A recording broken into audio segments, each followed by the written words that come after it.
Not every storm comes with thunder. Some come with a whisper and a smile.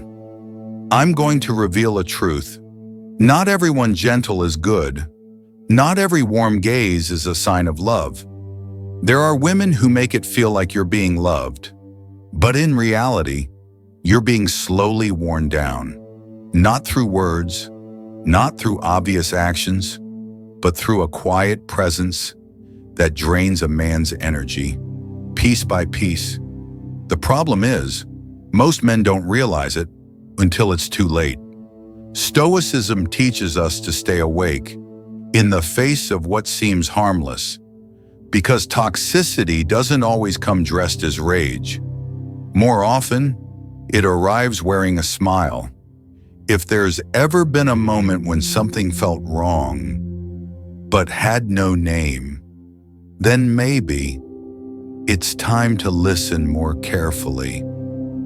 This isn't an accusation, it's a reminder. Never hand your peace to someone who doesn't know how to hold it. Sign number 1, she is always the victim, but pain surrounds her presence. At first, her stories seem honest. Painful, yes, but real. Tales of betrayal, of cold friends, of ex-lovers who failed her. It feels noble to listen, to believe she needs someone loyal, but a pattern soon emerges. Every chapter, she's the wounded. Every character, a villain. Each new relationship begins with sympathy and ends in blame. There's no reflection, no ownership, only one narrative. You're just like the rest. This is not vulnerability, it's performance. Those who reject self-examination often demand others carry the weight. Marcus Aurelius said, "How much time he gains who does not look to see what his neighbor says or does or thinks, but only to what he does himself."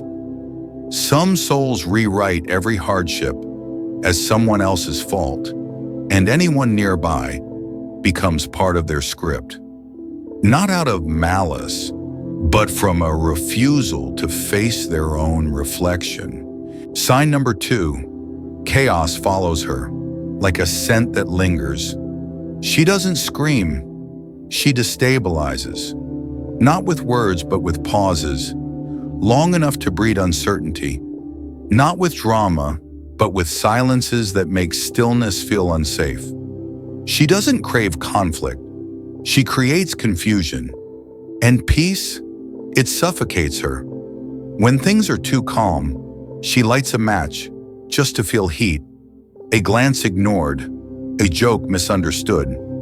Suddenly, tension fills the room. The air grows heavy, but by morning, she smiles again, as if nothing happened.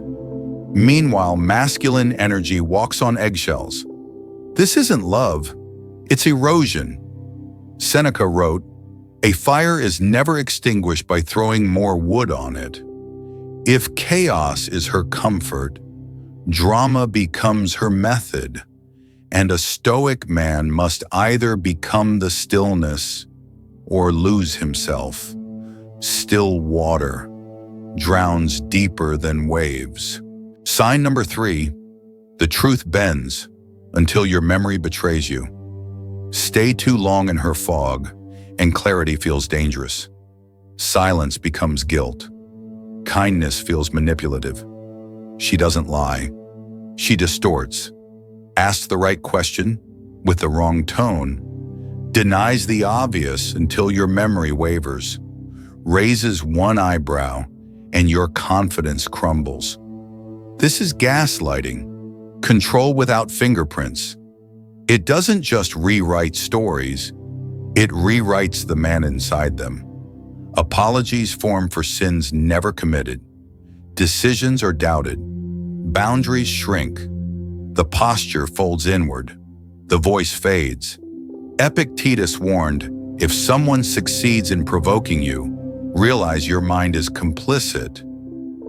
Once complicit, the mind begins to betray, not from weakness, but from prolonged doubt. This is no longer a relationship. It's a silent war, and memory is the battlefield. Sign number 4, beauty becomes a disguise and desire a weapon. Not all beauty heals.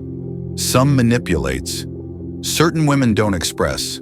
They perform. They know what to wear, how to pause, how to glance. This isn't intimacy. It's choreography. There's no warmth beneath it, just design. True feminine energy flows. This one coils. She seduces not to bond, but to bind.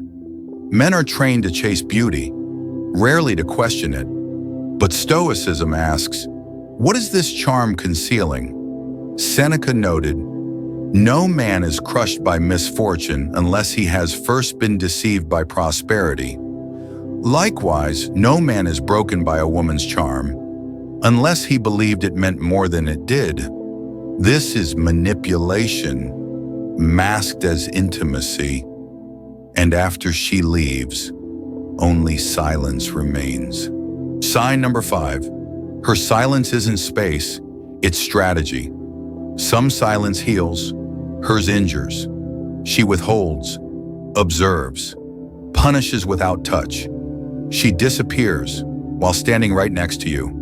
No harsh words, no slamming doors, just pauses, long enough for doubt to bloom. This isn't distance, it's control.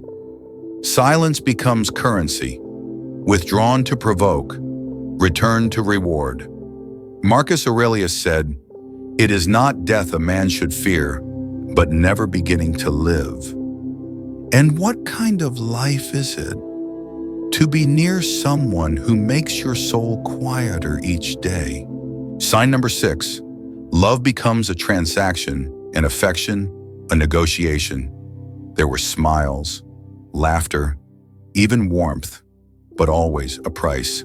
Not money, but surrender, smaller choices, weakened convictions, fewer boundaries. This isn't love, it's conditional loyalty. A contract never signed, but strictly enforced. Miss a cue, and affection vanishes. Set a boundary, and closeness evaporates. Speak a truth, and tone turns cold. This is not punishment, it's programming.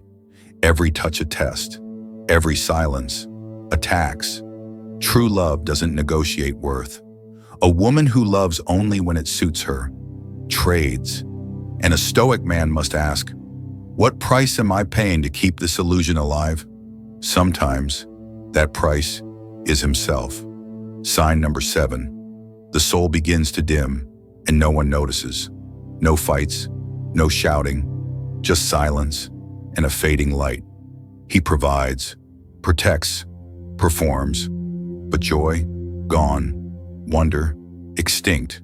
He becomes a man on autopilot, moving but not living, giving but not glowing. Seneca wrote, a man who suffers before it is necessary suffers more than is necessary. Some men don't break, they dim, until even the mirror forgets. They once burned bright, but the soul doesn't die at once.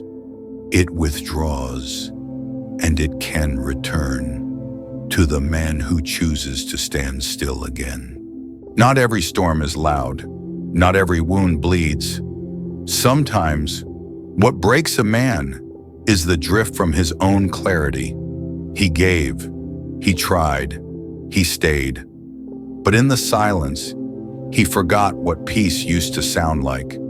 The Stoics never taught us to escape pain. They taught us to name it, to walk, not away from others, but back to ourselves. Because peace isn't given, it's returned to when the noise fades and the mirror no longer lies. If this message stirred something in you, it's not because it's new, it's because part of you already knew. If you felt it, leave a sign, not for the algorithm, but to remind yourself you paused here and listened.